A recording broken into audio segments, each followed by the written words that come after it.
नमस्कार दोस्तों, तो स्वागत है आपका हमारे YouTube चैनल पर।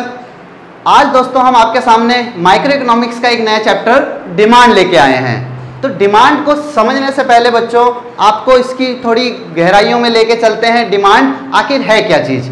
तो जब से बच्चों हमने इस मानव धरती पर जन्म लिया है तो तब से हम किसी न किसी चीज़ की डिमांड करते हुए आ रहे हैं। तो जैसे हम पैदा हुए तो हमारे मुंह पे लगा दी गई बच्चों दूध की बोतल, यानी हमारी एक डिमांड थी कि हमें दूध की बोतल चाहिए। जैसे जैसे थोड़े बड़े हुए तो हमारी बोतल चेंज हो गई, कोल्ड ड्रिंक की बोतल बन गई, और आज हमारी डिमांड एक अलग लेवल पे पहुंच चुकी है और वो बोतल भी एक अलग लेवल पे पहुंच चुकी है। तो यहीं से हमें समझना है देखो कि कैसे हम बचपन से लेकर आज तक किसी न किसी चीज़ की डिमांड करते हुए आए हैं। क्लियर। तो डिमांड की डेफिनेशन को समझने से पहले आपको कुछ बेसिक चीज़ें बता देता हूँ। नॉर्मली बच्चों हम डिमांड किस चीज़ के लिए करते हैं। मान लो मैंने एक डिमांड करी कि मुझे एक आईफोन चाहिए, तो मैंने आईफोन की डिमांड करी तो उसके पीछे रीज़न देखना पड़ेगा हमें कि हमने इस आईफोन की डिमांड क्यों करी है। और ये रीज़न हम लास्ट चैप्टर में कंज्यूमर इक्विलिब्रियम चैप्टर में पढ़ के आए हैं कि कोई भी पर्सन किसी भी कमोडिटी की डिमांड क्यों करता है। तो देखिए बच्चों, किसी भी चीज़ की डिमांड की जाती है अपनी सेटिस्फैक्शन के लिए। किसके लिए? अपनी सेटिस्फैक्शन के लिए। अब मैंने एक मोबाइल फ़ोन की डिमांड करी कि मुझे भैया एक वीडियो बनानी है क्लासेस पढ़ाने के लिए, तो मैंने एक आईफोन बढ़िया अच्छी क्वालिटी का फ़ोन चूज़ किया कि मेरे को वीडियोस बनाने के लिए आईफोन चाहिए। यानी यहाँ पे मेरे को रीज़न क्लियर हो गया मेरा कि मेरे को किस चीज़ के लिए आईफोन चाहिए। इसके बाद देखना है बच्चों कि अब मैंने डिमांड तो कर दी कि मुझे आईफोन चाहिए, लेकिन क्या मैं उस आईफोन को खरीद सकता हूं या नहीं खरीद सकता। ये चीज़ डिपेंड करती है मेरी परचेज पावर पे, यानी मेरी परचेजिंग पावर कितनी है। क्या मैं उस चीज़ को खरीद सकता हूं या नहीं खरीद सकता, यानी मैं उस लायक हूं कि एक आईफोन ले सकता हूं। उसको हमें यहाँ पे समझना है। क्लियर। तो डेफिनेशन समझने से पहले हमने दो चीज़ें समझ ली, एक तो रीज़न कि किस रीज़न के लिए चाहिए, और दूसरा कि हमें क्या उसको परचेज कर सकता हूं या नहीं कर सकता। तो इसका एक और छोटा सा एग्जांपल देखो भैया, हम जब छोटे थे तो हम क्या देखते थे बच्चों, दुकानों में खिलौने देखते थे। अब जब हम खिलौने देखते थे तो भगे भगे घर आते थे। घर आके हम अपनी मम्मी से क्या कहते थे, मम्मी मम्मी मुझे ये खिलौना चाहिए। तो मम्मी का सबसे पहला क्वेश्चन जो होता था बच्चों वो क्या होता था कि कितने की है। अब हम क्या कहते थे, भैया पता नहीं। तो मम्मी बोलती थी क्या, जब पहले पता करके आ कितने की, उसके बाद दिलाऊंगी। यानी जब तक हमें किसी चीज की प्राइस पता नहीं होगी तब तक हमें उसकी क्वांटिटी पता नहीं होगी। क्लियर। तो अब आपको कुछ बेसिक कॉन्सेप्ट समझ आ चुका है कि किस रीजन के लिए चाहिए, हम उसको परचेज कर सकते हैं यानी हम उसको खरीद सकते हैं, यानी एबल टू बाय है कि नहीं है, दूसरी चीज, और थर्ड उसकी प्राइस क्या है। ये तीन चीजें आपको दिमाग में रखनी है और इसके साथ ही हम चलेंगे अपनी डेफिनेशन के साथ। तो ये तीन चीजें हमारे दिमाग में है। देखिए बच्चों, डेफिनेशन पढ़ के सुनाता हूं आपको। Demand is the quantity that a consumer is willing. देखो हम कोई चीज खरीदना चाहते हैं तो विलिंगनेस होगी कि नहीं होगी, हम चाह रहे हैं उस चीज को खरीदना। Is willing and able to buy. Able to buy का मतलब बच्चों कि आप उसको खरीद सकते हो या नहीं। चाहते तो हम भैया जैगुआर खरीदना है, लेकिन क्या मेरी वो औकात है या मैं उसको खरीद सकता हूं या नहीं। तो able to buy at each possible price. तो तीसरी चीज मैंने आपको क्या बताई बच्चों, price. At each possible price during a given period of time. एक कोई भी टाइम पीरियड हो सकता है कि आप किसी भी टाइम में किसी चीज की डिमांड कर रहे हो। क्लियर। तो यहां पे आपको समझना क्या है कि ना हमें यहां पे प्राइस गिवन है, ईच पॉसिबल प्राइस पे बोला उसने कि प्राइस कुछ भी हो सकती है। तो जब हमें प्राइस ही नहीं पता तो उसकी कितनी क्वांटिटी खरीदेंगे ये भी कैसे पता होगा।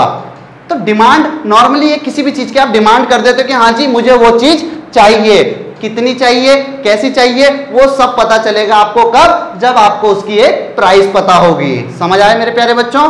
तो डिमांड डेफिनेशन क्लियर। इसके बाद हम चलेंगे नेक्स्ट डेफिनेशन पे अपनी, जो है हमारी क्वांटिटी ऑफ डिमांड या क्वांटिटी डिमांडेड, जितनी भी हमने क्वांटिटी डिमांड करी है। तो देखो बच्चों यहाँ पे एक वर्ड ऐड हो गया डिमांड के आगे, क्वांटिटी। क्वांटिटी हमें फर्स्ट डेफिनेशन में क्वांटिटी का पता नहीं चला क्योंकि हमें यहाँ पे प्राइस ही पता नहीं थी।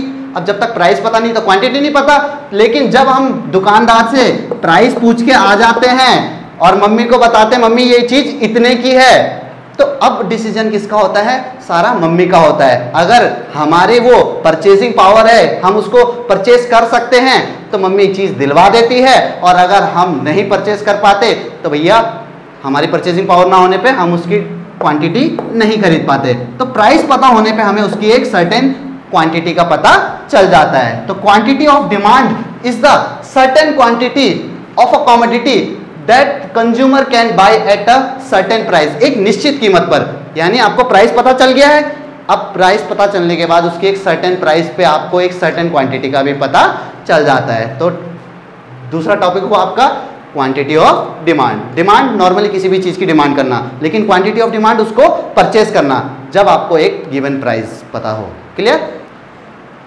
देखिए बच्चों, अब हम अगले टॉपिक पे चल रहे हैं हमारे, कि हम डिमांड करते हैं, किस चीज की डिमांड करते हैं? गुड्स की।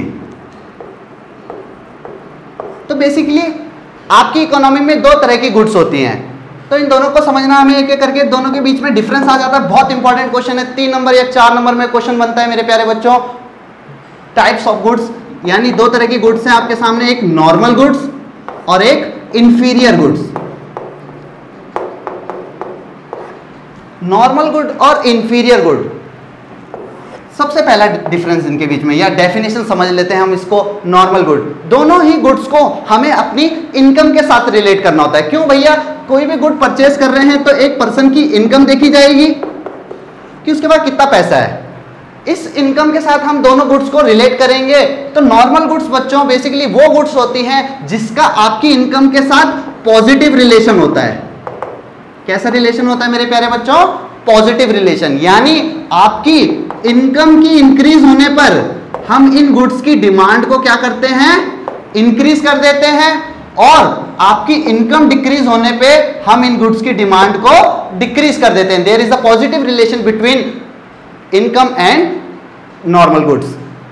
इनकम और नॉर्मल गुड्स में कैसा रिलेशन है? पॉजिटिव। इनकम इंक्रीज होने पे डिमांड इंक्रीज, इनकम डिक्रीज होने पे डिमांड डिक्रीज। आपको समझ नहीं आया? देखिए एक एग्जांपल के साथ। एग्जांपल है आपका मिल्क। मिल्क एक नॉर्मल गुड है बच्चों। अब देखो, जब आपकी इनकम कम होगी तो हमारी जो चाय बनेगी बच्चों वो थोड़ी सी काली बनेगी, क्योंकि हम उसमें दूध क्या डालेंगे? कम डालेंगे। और जैसे ही इनकम बढ़ेगी तो अब हमारी चाय में मलाई भी दिखनी शुरू हो जाएगी। तो यानी इनकम बढ़ने पे हमने इनकी गुड्स की डिमांड क्या कर दी? इंक्रीज कर दी। यानी इसके बीच में कैसा रिलेशन हुआ? Positive relation. क्लियर? ब्रांडेड कपड़े हैं आपके, भैया ब्रांड्स पहनते हो आप, एक से एक शूज पहनते हो, तो ब्रांडेड कपड़े तो वैसे हालांकि महंगे होते हैं, लेकिन जब हमारी इनकम बढ़ती है तो हम ब्रांड पहनना शुरू कर देते हैं कि नहीं करते? डिमांड बढ़ जाती है कि नहीं बढ़ जाती है हमारी? तो इनका हमारे साथ कैसा रिलेशन हुआ? Positive relation. जबकि दूसरी साइड चलते हैं इंफीरियर गुड्स। इंफीरियर गुड्स वो गुड्स हैं बच्चों जिसका हमारी इनकम के साथ नेगेटिव रिलेशन होता है। कैसा रिलेशन होता है? नेगेटिव, यानी इनकम में चेंज आने पे डिमांड में इनवर्स चेंज आता है। फॉर एग्जांपल, अगर आपकी इनकम इंक्रीज होती है तो हम इनकी डिमांड क्या कर देते हैं? कम कर देते हैं। कैसे? एक एग्जांपल से समझो बच्चों। आपने चोर बाजार का नाम सुना है? चोर बाजार के कपड़े। तो देखो भाई, चोर बाजार कौन जाएगा? चोर बाजार कौन जाएगा मेरे प्यारे बच्चों? तो चोर बाजार वही जाएगा जिसकी इनकम क्या होगी? कम होगी। वही वहां पे बढ़िया वाले महंगे वाले शूज दिखाएगा फिर आपको कि आज मैं एडिडास के जूते लाया हूं अपने लिए। तो यानी जब हमारी इनकम बढ़ेगी तो क्या हम चोर बाजार जाएंगे? नहीं, हम अच्छे ब्रांडेड कपड़े पहन लेंगे। लेकिन अगर हमारी इनकम कम हुई तो हम इंफीरियर गुड्स की डिमांड क्या कर देंगे? ज़्यादा कर देंगे। तो नॉर्मल गुड और इंफीरियर गुड में आपको समझ आता है, नॉर्मल गुड में इनकम के साथ पॉजिटिव रिलेशन, यानी इनकम इंक्रीज होने पे डिमांड इंक्रीज हो जाती है, जबकि इंफीरियर गुड्स में डिमांड इंक्रीज इनकम इंक्रीज होने पे डिमांड डिक्रीज हो जाती है। क्लियर? अब देखो अगला point, normal good. Normal goods की डिमांड बच्चों ऑल इनकम ग्रुप्स करते हैं। ऑल इनकम ग्रुप्स का मतलब कि जो भी, चाहे वो लोअर इनकम ग्रुप हो चाहे हायर इनकम ग्रुप्स हो, all income groups in goods की डिमांड करते हैं। कैसे? समझो एक एग्जांपल, दूध है भाई। दूध चाहे गरीब हो चाहे अमीर हो, चाय में तो दूध ही डालेगा। अब गरीब कम डालता है, अमीर ज्यादा डालता है। समझ रहे बात को? तो इन गुड्स की डिमांड ऑल इनकम ग्रुप्स करते हैं, जबकि इंफीरियर गुड्स की demand only poor income groups, यानी लो इनकम ग्रुप्स जो पुअर पर्सन्स हैं वो इनकी डिमांड करते हैं। अब आप कोई बहुत अंबानी जैसे आदमी को चोर बाजार में कपड़े छांटते हुए थोड़ी देखोगे, वो कहाँ से लेगा भाई? अच्छी दुकान से लेगा। तो इनकी डिमांड जो बेसिकली होती है वो पुअर इनकम या लो इनकम ग्रुप्स के द्वारा होती है। क्लियर? थर्ड चलते हैं हम इसके डायग्राम पे। तो इसका डायग्राम देख लीजिए बच्चों, यहाँ पे स्पेस कम है, मैं आपको सेकंड पॉइंट कट कर देता हूँ। देखिए भाई, बेसिकली जो हमारा डिमांड कर्व होता है, कुछ बच्चे बुक्स में देखेंगे तो ये इसका एक्सेप्शन केस है, नॉर्मल गुड्स के टर्म में ये इसका एक्सेप्शन केस है। एक्सेप्शन केस इस टर्म में है कि इसमें जो इसका डिमांड कर्व है वो थोड़ा अलग बनता है।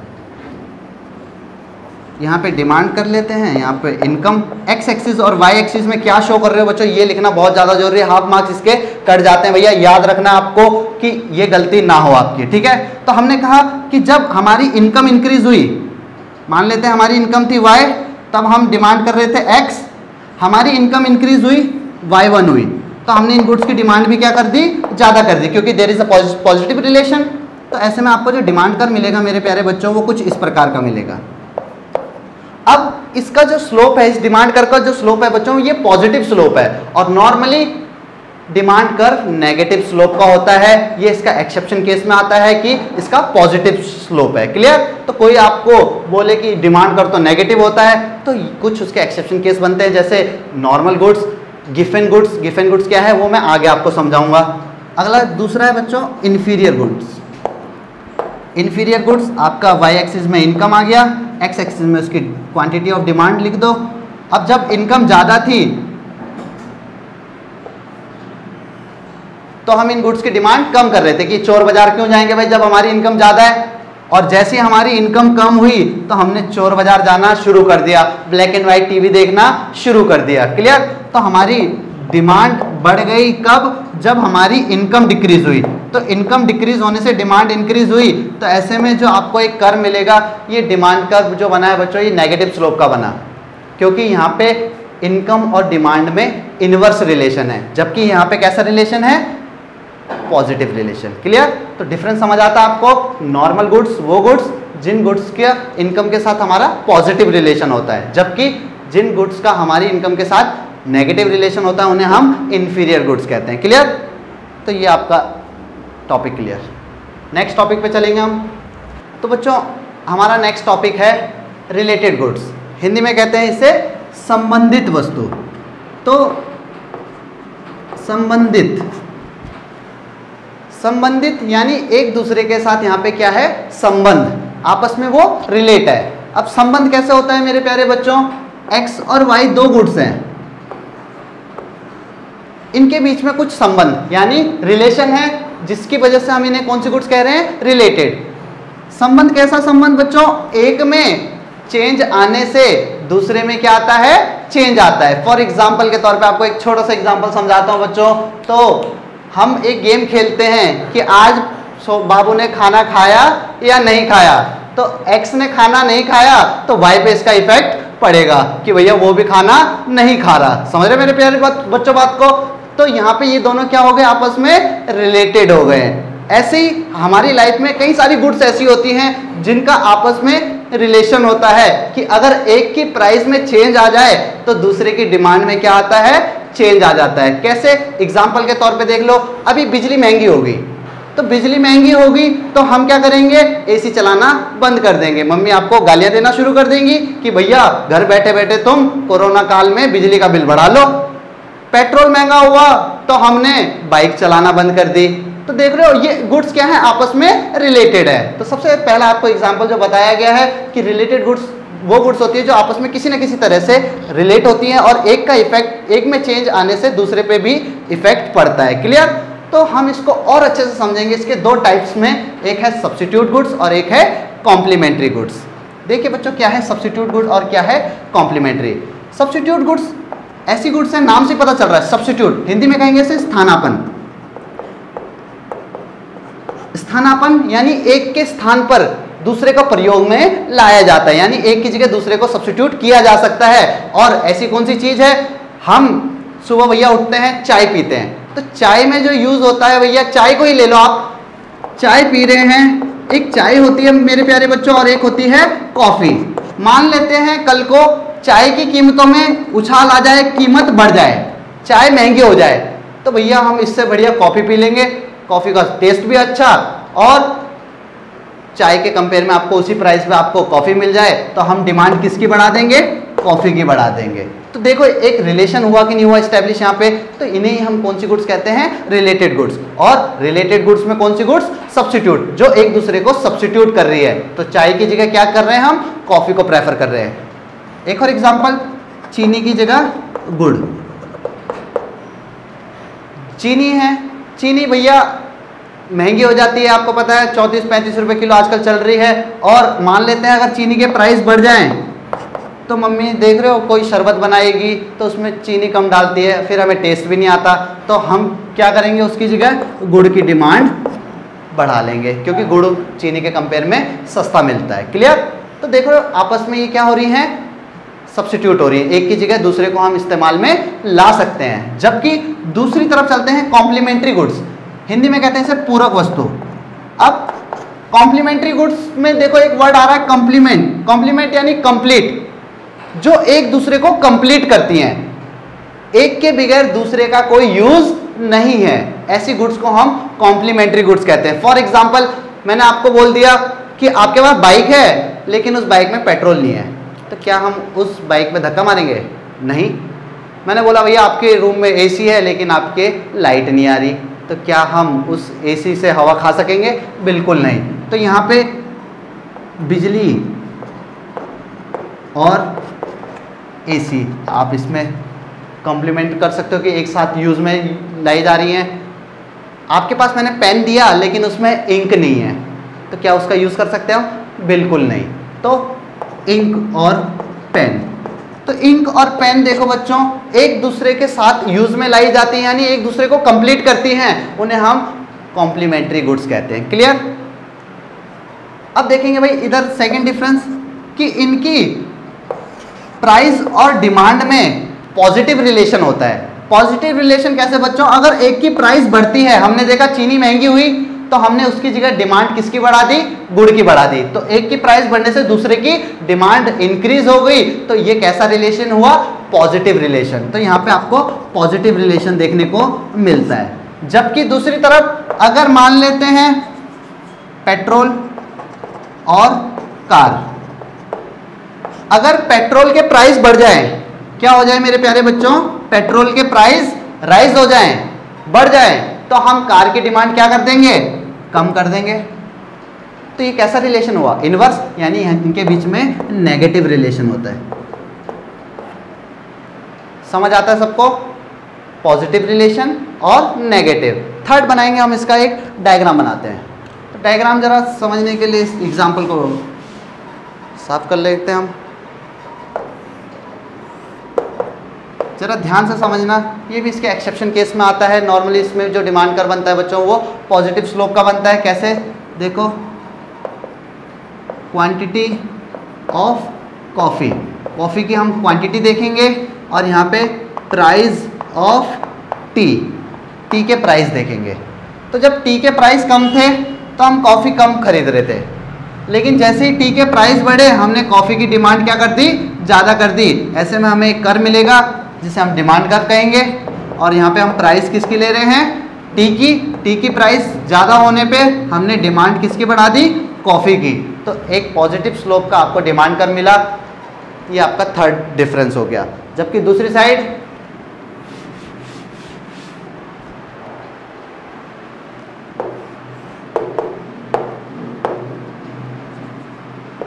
Quantity of car, price of petrol, petrol के प्राइस और क्वांटिटी ऑफ कार।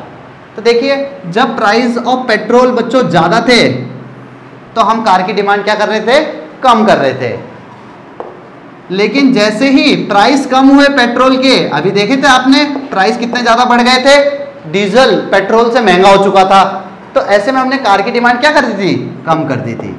तो देखो जैसे ही पेट्रोल के प्राइस कम हुए तो हमने कार की डिमांड क्या कर दी? ज़्यादा कर दी। ऐसे में हमें एक कर मिलेगा जिसे हम डिमांड कर कहेंगे, और ये नेगेटिव स्लोप को दिखाता है, जबकि ये पॉजिटिव, ये इसका एक्सेप्शन केस है। नॉर्मली डिमांड कर पॉजिटिव स्लोप का नहीं बनता, हमेशा आपको याद रखना है। क्लियर? डिमांड कर वैसा बनता है, लेकिन इसके एक्सेप्शन केस में आपको ये पढ़ना पड़ता है। तो ये आपका टॉपिक क्लियर हुआ। रिलेटेड गुड्स, रिलेटेड गुड्स कितने टाइप की हुई? दो टाइप्स, सब्स्टिट्यूट गुड्स और कॉम्प्लीमेंट्री गुड्स। सब्स्टिट्यूट गुड्स कौन सी गुड्स हैं? जो एक दूसरे की जगह यूज में लाई जाती है, जबकि कॉम्प्लीमेंट्री गुड्स वो गुड्स हैं जो एक दूसरे को कंप्लीट करती हैं। तो आपके बीच में ये डिफरेंस क्लियर है आपको। चलिए दोस्तों नेक्स्ट टॉपिक पे चलते हैं, टाइप्स ऑफ डिमांड। तो डिमांड कितने टाइप्स की है? आपकी इकोनॉमी में बच्चों डिमांड्स दो टाइप की होती हैं। एक है इंडिविजुअल डिमांड। इंडिविजुअल डिमांड यानी किसी गिवन मार्केट में एक इंडिविजुअल पर्सन अगर किसी चीज़ की डिमांड करता है, फॉर एग्जांपल मैं एक मार्केट, करोल बाग की मार्केट है, उस मार्केट में मैं एक बाइक की डिमांड करता हूँ, तो मैं कितने पर्सन हूँ? Single person, individual. यानी किसी गिवन मार्केट में एक इंडिविजुअल पर्सन अगर डिमांड करे तो उसे हम इंडिविजुअल डिमांड कहेंगे। लेकिन उस दुकान पे सिर्फ मैं ही तो बाइक लेने नहीं जाऊँगा, बहुत सारे लोग आते हैं। यानी जब पूरी इकोनॉमी में ऑल पर्सन डिमांड करते हैं उसे हम मार्केट डिमांड कहते हैं। क्या कहते हैं? Market demand. तो इंडिविजुअल डिमांड और मार्केट डिमांड में डिफरेंस समझ आ रहा है कि अगर एक बंदा डिमांड करे तो इंडिविजुअल डिमांड, और अगर पूरी इकोनॉमी में सभी डिमांड करे तो मार्केट डिमांड। तो सबसे पहले हम एक डेफिनेशन पढ़ लेते हैं इंडिविजुअल डिमांड की, कि when a particular item is demanded by a consumer in a given period of time. आपको इसकी जो डेफिनेशन आपकी स्क्रीन पे आ जाएगी मेरे प्यारे बच्चों। तो इंडिविजुअल डिमांड क्या है? जब किसी पर्टिकुलर आइटम की डिमांड की जाती है एक गिवन मार्केट में इंडिविजुअल पर्सन के द्वारा। एक पर्सन, मान लेते हैं ये पर्सन है, ये किसी चीज़ की डिमांड कर रहा है, तो उस चीज़ की एक प्राइस होगी और उस प्राइस पे एक आपको डिमांड पता चलेगी। तो नॉर्मली देखो बच्चों, कभी कोई चीज़ महंगी होती है तो हम उसकी डिमांड क्या कर देते हैं? कम कर देते हैं। प्राइस 1 to 3 हुई तो डिमांड 3 to 1 हो गई। ऐसे में हम इसका एक डिमांड कर्व बनाएंगे। तो देखिए 1, 2 एंड 3 ये क्वांटिटी होगी आपकी, इधर आपकी प्राइस 1, 2 एंड 3। आपको जो ये गैप है बच्चों ये इक्वल रखना होता है। 1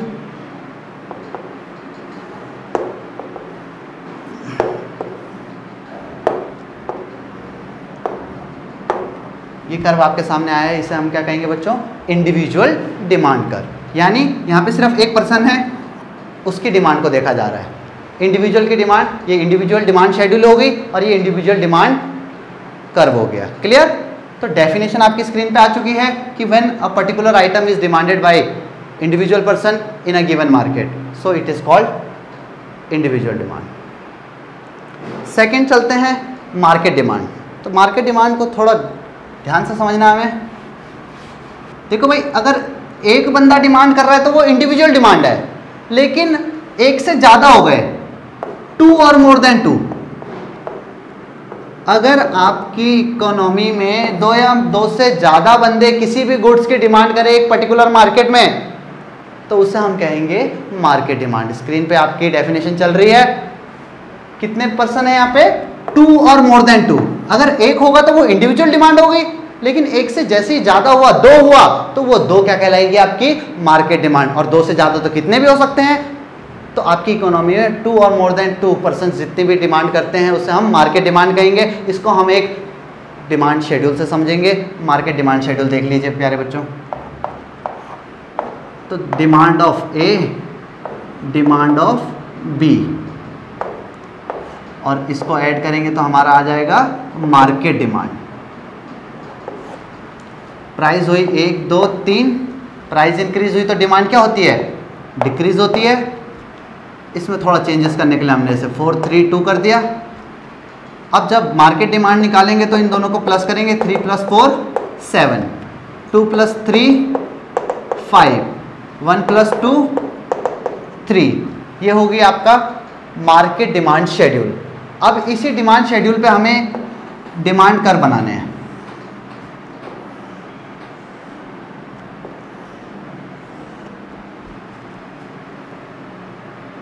x0 y, x0 y,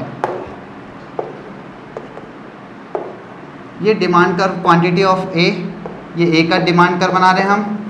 यहाँ पे आएगी प्राइस, प्राइस तीनों में सेम रहेगी, प्राइस 1, 2, 3, 1, 2 और 3।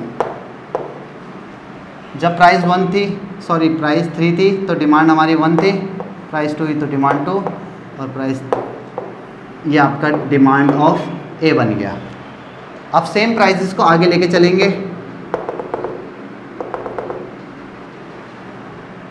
1 2 3 और 4 सेम प्राइसेस को आगे लेके गए। तो जब प्राइस 1 थी तो हम डिमांड कर रहे थे 4, जब प्राइस 2 हुई तो 3, और जब प्राइस 3 हुई तो 2। ऐसे में आपको एक कर्व मिला, ये है डिमांड कर्व ऑफ बी। अब ए और बी दोनों मिला, अब इन दोनों को ऐड करेंगे तो सेम प्राइस आगे लेके जाएंगे हम। और अब हमारा जो मैक्सिमम नंबर है मार्केट डिमांड में वो कितना है 7, तो हमें यहाँ पे 7 तक लेना पड़ेगा। 1 2 3 4 5 6 और 7, ये आपकी मार्केट डिमांड। कौन सी डिमांड मेरे प्यारे बच्चों? Market demand.